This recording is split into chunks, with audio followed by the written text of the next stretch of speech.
Hey guys, it's the nerd half of this Nerdtroverts duo, and today I'm giving you my holiday reading wrap up. So while I was on holiday, I read a grand total of 8 books, and I am so excited to share this list with you guys. The first book I read on my holiday was Nevermore by Jessica Townsend. Nevermore is all about this girl called Morrigan who is cursed and she believes she has to die. But on the day she is supposed to die, a man shows up out of nowhere and saves her life, taking her to the magical place of Nevermore. Nevermore is a place for the people that are gifted, and those who are specially gifted get to go to this all-wonderful school where they get to train and learn more about their gifts. Morrigan wants to get into the school, and this novel is all about her trying to complete the trials to get into this school. This book may be a children's book, but I completely forgot about that while reading it. I loved this book. I didn't feel like I was being talked down to, I didn't feel like things were being over-explained or simplified, and I really loved the experience. Everyone has been comparing Nevermore to Harry Potter, and I'm going to jump on this bandwagon because it feels so much like Harry Potter. Like the first time you go to Hogwarts through Harry Potter feels very much like going to Nevermore through Morrigan. It is a great novel and I cannot wait to read the sequel. The next book that I read on my holiday is Kingdom of Ash by Sarah J Maas. Kingdom of Ash is the finale in the long series of Throne of Glass. Throne of Glass, if you don't know, I will simplify really quickly for you. It's basically just about this assassin who was captured and thrown in jail, or a slave camp actually, and it's all about her trying to be free of the slave camp, and to do so she has to become the king's champion. And that's pretty much what the Throne of Glass is. And however many books later, this is the finale and it is Kingdom of Ash, and it was a big one. I love Throne of Glass. I know it's problematic and I know there's many issues, but I still really love Throne of Glass and I really loved Kingdom of Ash. I thought that it ended well. There are things that I take issue with, but it doesn't override my love of this story and these characters, and I think Sarah J Maas did a really good job of giving us the ending we deserved, but also still tugging at our heartstrings a little bit. I think it was a very fitting end to a series that I very much love. The next book that I read is Theatrical by Maggie Harcourt. I really loved Theatrical, but I think that a big reason why I loved it is because I myself am someone who has been involved with theatre. Theatrical is all about this girl called Hope who becomes a intern stage manager at a up-and-coming popular show.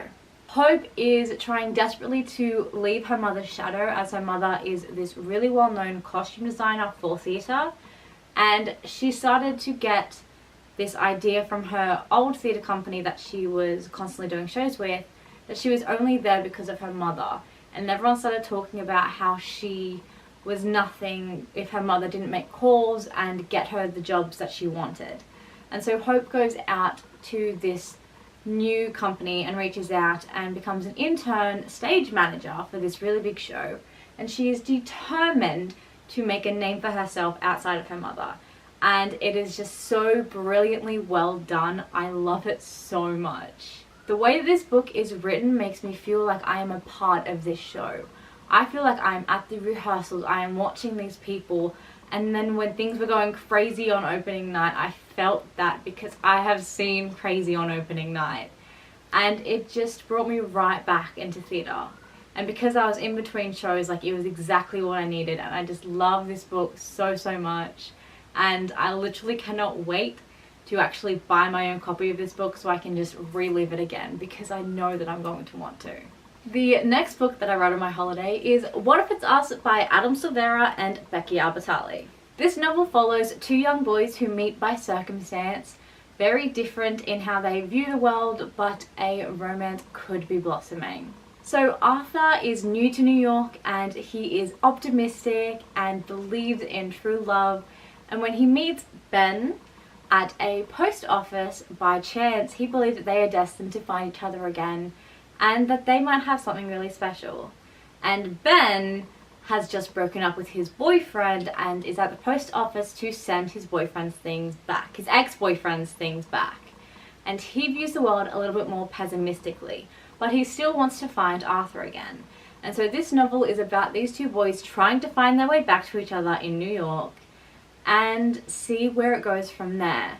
These boys have very different experiences and see the world very differently, which totally ties in with the different writing styles of Becky Albertalli and Adam Silvera, and it is done so well, and I love it so much. Becky Albertalli has a habit of writing really heartwarming, beautiful stories that are quite optimistic at their core, while Adam Silvera tends to write more sad, realistic stories, such as breakups and hardships. Having these two authors come together to write this novel was something I was very excited for, but very nervous about. And I'm so glad they did this because it is done so beautifully. The difference in these characters is not so astronomical that they wouldn't work as a couple, but they are there enough that it does cause some problems, but I loved it so much. And if you have read their books, if you haven't read their books, I still highly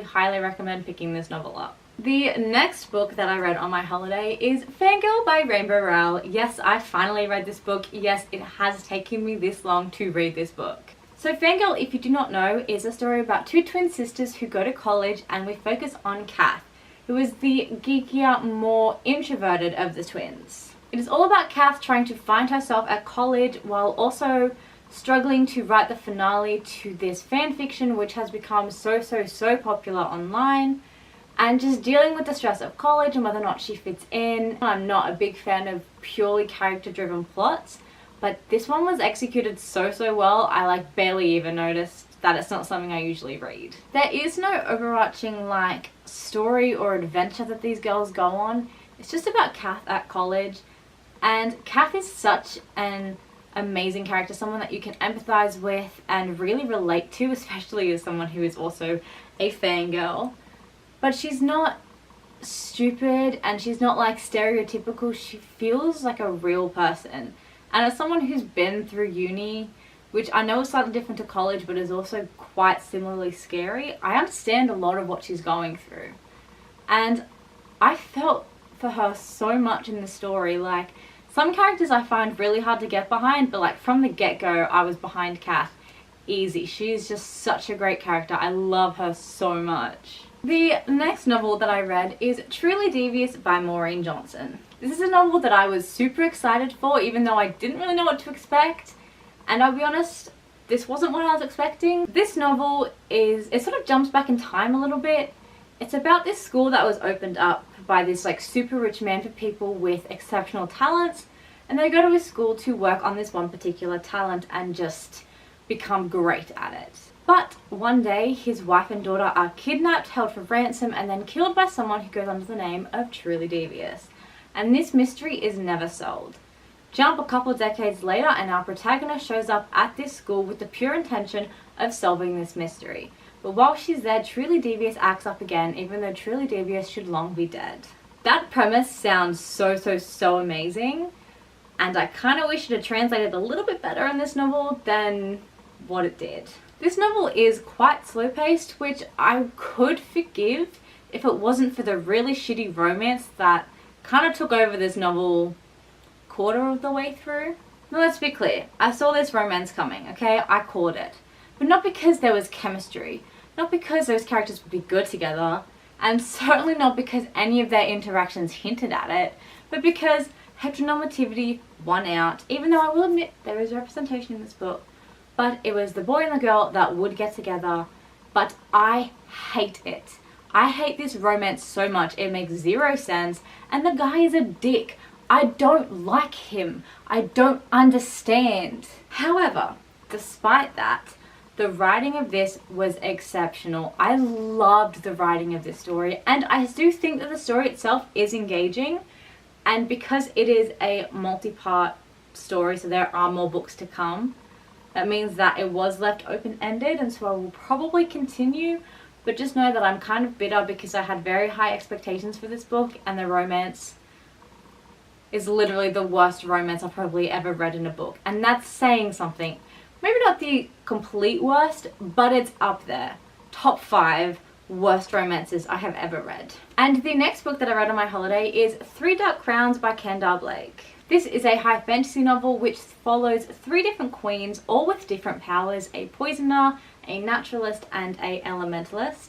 And they separated as children, raised with their powers, and when they turn 16 they are meant to fight to the death, and the remaining queen will become overall queen. So this story focuses on sort of the build up to that. It focuses on the sisters. You get to know them, you get to see them with their people and learning their powers and how they've evolved, and you get to find out exactly what kind of people they are before they go into this like bloodbath, death to all, which is kind of more like a hunt. I will admit it took me a little bit to get into like the world. Like I couldn't picture it at first, but as I got there, I got there. Like I think it has set up such a wonderful premise, and I cannot wait to read more from this. I cannot wait for the sequel. It's already out, I just gotta find it and I gotta read it. And the final book that I read on my holiday, which I finished on the plane ride home, is Histories or You Left Me by Adam Silvera. Adam Silvera is such an amazing writer, and I knew going into this that Histories or You Left Me would be a sad book, but wow. This novel is all about this guy called Griffin who is grieving the recent death of his ex-boyfriend called Theo. Now the only person that Griffin can connect to really after Theo's death is the person Theo moved on with, a guy called Jackson, who loved Theo just as much and is grieving Theo just as much. Griffin has OCD, and this novel very much focuses on his tendencies, obsessive tendencies, and how they're sort of overtaking his life while he's grieving. I really enjoyed this novel. I love Adam Silvera's writing, and I love how he's able to make a really realistic portrayal without like overdoing it, and it still kind of left me happy in the end, even though I wasn't expecting it to. There was something in this book that like I disliked. I saw it coming, but I was like really hoping I was wrong, and when it happened I had to like put the book down and like pull a disgusted face like, did I really just read that? Did I really just read that?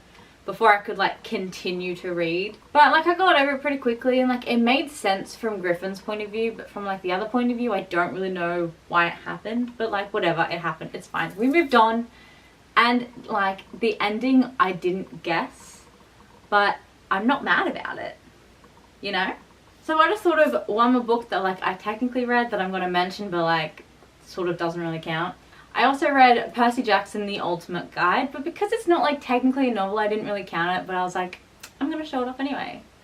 This is like the only Percy Jackson add-on book I haven't owned, and now I own it, and I bought it and I read it in one day, and guess what? I loved it. This is just a companion book to the Percy Jackson series. I think it was done at the end of the series, or like coming up to the end of the series. And as soon as I read this, I was just like, I just want to read Percy Jackson again. Like I just want to like pick up that book and like go back to Camp Half-Blood and like interact with these characters, and I miss Percy Jackson. So yeah, that concludes all of the books that I read on my holiday. Thank you guys so much for watching. Let me know if you've read any of the books and what you think of them down below, and what books you are currently reading, because if I've read it, we can talk about it. If I haven't read it, I can go read it. It's a win-win situation. Make sure you guys subscribe if you haven't already, because my next video is going to be my first ever haul, and it is a big one. I bought 13 books while in America, 12 of them just in New York, and then I had my birthday and Christmas and I just got like a massive box of books. So it's gonna be a big haul. So stay tuned for that, and make sure that you subscribe so that you can see it when it comes out. So yeah, that's it. Once again, thanks for watching, and I'll see you guys next time. Bye!